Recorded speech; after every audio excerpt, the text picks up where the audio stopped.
وصیت سننے اور جاننے کے بعد اس پر عمل صحیح طریقے سے کرنے کی بجائے اسے تبدیل کرنے کی کوشش کر کے عمل کر دیا، تو تبدیل کرنے کا جو وبال ہوگا، گناہ ہوگا، عذاب ہوگا، وہ تبدیل کرنے والوں پر ہوگا، اس مرنے والے پر نہیں ہوگا۔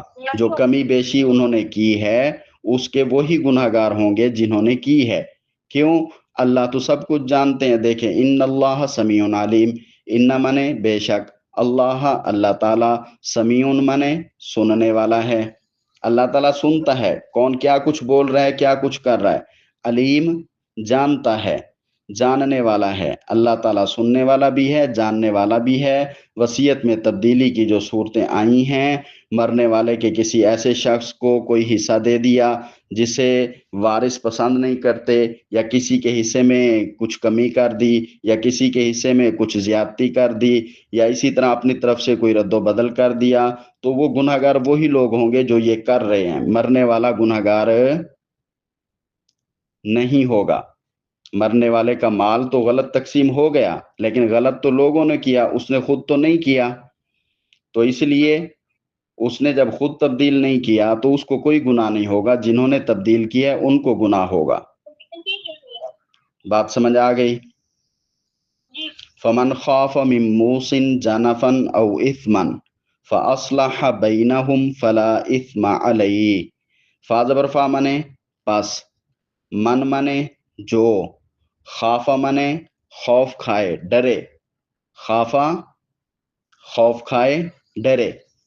جو شخص، فمن خافا جو شخص ڈر گیا، من موسن، من منے سے، موسن وصیت کرنے والا، موسن وصیت کرنے والے سے، جانا فن طرف داری کا، جھک جانے کا، ایک طرف جھک جانے کا۔ جو آدمی خوف کھائے وصیت کرنے والے کی طرف سے، جانا فن طرف داری کا، وہ کہتا ہے ایک بیٹے کو جو ہے 10 مرلے زمین دے دو، دوسرے کو جو ہے 2 مرلے دے دو، تو یہ طرف داری ہو گئی۔ ایک بیٹے کو 10 دے رہا ہے، دوسرے کو 2 دے رہا ہے، تو جس کو 10 دے رہا ہے اس کی طرف یہ جھک رہا ہے، اس کی طرف یہ جو ہے طرف داری کر رہا ہے۔ تو اس قسم کا کرنا گناہ ہوتا ہے۔ سب بچے برابر ہوا کرتے ہیں۔ بات سمجھ آ گئی؟ یا اسی طرح کسی اور کے معاملے میں وصیت کرنے والا جو ہے وہ کیا کر رہا ہے؟ طرف داری کر رہا ہے۔ حصہ تو اس کو کم ملنا چاہیے، لیکن یہ وصیت کرنے والا اس کے لیے زیادہ کی بات کر رہا ہے، زیادہ کی وصیت کر گیا ہے۔ او منے یا، اثمن منے گناہ کا، جنافن طرفداری کا، او اسمن یا گناہ کا، اس نے گناہ کی بات کی ہے، غلط بات کی ہے۔ وصیت کرنے والے نے کسی اپنے بیٹے کو وصیت کر کے محروم کر دیا ہے، کہتا ہے یہ بیٹا میری کبھی کوئی بات نہیں مانتا تھا، اس کو کچھ نہ دینا۔ بھئی کیوں نہ دینا؟ تیرا بیٹا تو ہے، بات نہیں مانتا وہ اس کا گناہ ہے، لیکن تیرا بیٹا ہے، اس کو تیرے حصے، تیری زمین میں سے، تیری مال میں سے حصہ تو ضرور ملے گا، تو یہ گناہ کی بات تو نہ کر۔ تو وہ نافرمان بیٹے کو محروم کرنے کی کوشش کرتا ہے یا کچھ کرتا ہے، تو یہ گناہ کی بات ہے۔ اب دیکھیں، فمن خافا، اب بعد والے لوگوں میں سے جو اس کی وصیت پہ عمل کر رہے ہیں، وہ ڈر رہے ہیں من موسن وصیت کرنے والے سے، کہ وصیت کرنے والا جانفن کسی ایک کی طرفداری کر رہا ہے، او اسمن یا غلط بات کر رہا ہے، کبیرہ گناہ کر رہا ہے، تو اس صورت میں کیا کریں؟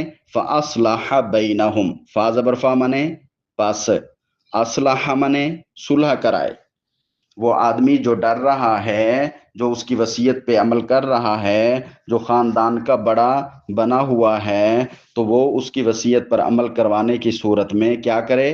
اصلاح، صلح کرائے، بینہم ان کے درمیان، یعنی ان سب کو بٹھا کے بتائے کہ اس وصیت کرنے والے نے یہ بات غلط کی ہے، اس کی وصیت یہ غلط تھی، ایسے وصیت نہیں ہوتی، لہذا تم سب راضی ہو جاؤ اس بات پر کہ سب بچوں کو یا ماں باپ کو جس کا جو حصہ بنتا ہے اتنا دیا جائے گا۔ جو اس نے کہا کہ اس کو زیادہ دے دو، اس کو کم دے دو، اس بات پہ ہمیں عمل نہیں کرنا چاہیے، کیونکہ یہ طرفداری کر رہا ہے یا گناہ کی بات کر کے گیا ہے۔ ہم اگر اس کو صحیح عمل کریں گے، صحیح طریقے سے تقسیم کریں گے، تو پھر ایک تو غلطی نہیں ہوگی تقسیم میں، دوسرا اس کو عذاب بھی نہیں ملے گا۔ اس قسم کی باتیں کر کے آپس میں کیا کروائے؟ فاصلح بینہم، ان کے درمیان صلح کرائے، ان کے درمیان کیا کرائے؟ اصلاح، صلح کرائے، ان کے درمیان صلح کرائے، یہ لفظ یاد رکھنا ہے۔ فاصلح بینہم، ان سب کو بٹھائے اور ان کے درمیان آ کر صلح کرا دے کہ یہ اچھی بات یہ ہے، اس طرح قانون کے مطابق عمل کریں گے تو دونوں کا فائدہ ہوگا، تم سب کو بھی مال اپنے حصے کا ملے گا اور اس وصیت کرنے والے کو بھی عذاب نہیں ہوگا۔ تو ایسی صورت میں چھوٹی موٹی لغزش ہو گئی ہے تو اس صورت میں کہتے ہیں دیکھیں فلا اثم علیہ، فا زبر فا مانے پس، جب وہ صلح کے ساتھ اس کے مال کو صحیح طریقے سے تقسیم کر دیں گے تو فلا اثم علیہ، فا زبر فا مانے پس، لام الف لا مانے نہ نہیں، اسم مانے کوئی گناہ، اسم کا مانا گناہ، اسم گناہ، کوئی گناہ، علیہ اس پر، یعنی اس نے اس کی جو پچھلی آیت میں پڑھا تھا نا کہ وصیت کو بدلنا نہیں ہے، لیکن اگر وصیت خیر خواہی کے لیے بدلی جا رہی ہو تو پھر اللہ فرماتے ہیں فلا اثم علیہ، اس وصیت بدلنے والے پر کوئی گناہ نہیں ہوگا۔ اگر صلح کے طور پر اچھی بات جس میں دونوں کا فائدہ ہو، وارثان کو صحیح صحیح حصہ مل جائے، تو ایسی صورت میں اگر کوئی تبدیل کرتا ہے وصیت کو تو کیا کہا؟ فلا اثم علیہ، اس پر کوئی گناہ نہیں ہوگا۔ ان اللہ غفور الرحیم، ان مانے بے شک، اللہ مانے اللہ تعالیٰ۔ یہ چھوٹی موٹی لغزشیں ہو جاتی ہیں زندگی میں تو یاد رکھو اس لغزش سے گھبرا مت جانا، بلکہ ان اللہ، بے شک اللہ تعالیٰ، غفور، معاف کرنے والا ہے، بخشنے والا ہے، رحیم، بڑا مہربان ہے، بڑا مہربان بھی ہے، بخشنے والا بھی ہے۔ اس قسم کی اگر چھوٹی موٹی کوئی کمیاں کوتاہیاں ہو گئی ہیں تو اللہ تعالیٰ گناہ گاروں کی مغفرت فرماتا ہے، اور جس نے اصلاح کی غرض سے اس کی وصیت کو بدل دیا، برائی سے سب کو ہٹا دیا، تو اللہ اس کی ضرور معاف فرمائے گا اور اس کو اس کا اجر دے گا۔ بات سمجھ آ گئی؟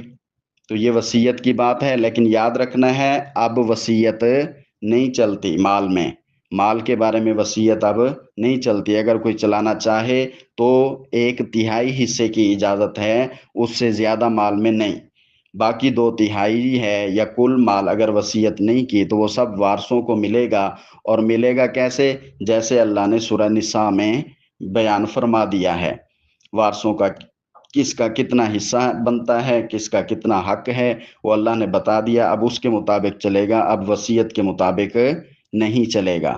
اللہ تبارک و تعالی ہم سب کو دین کے مطابق زندگی گزارنے کی توفیق عطا فرمائے۔ السلام علیکم۔ وعلیکم السلام۔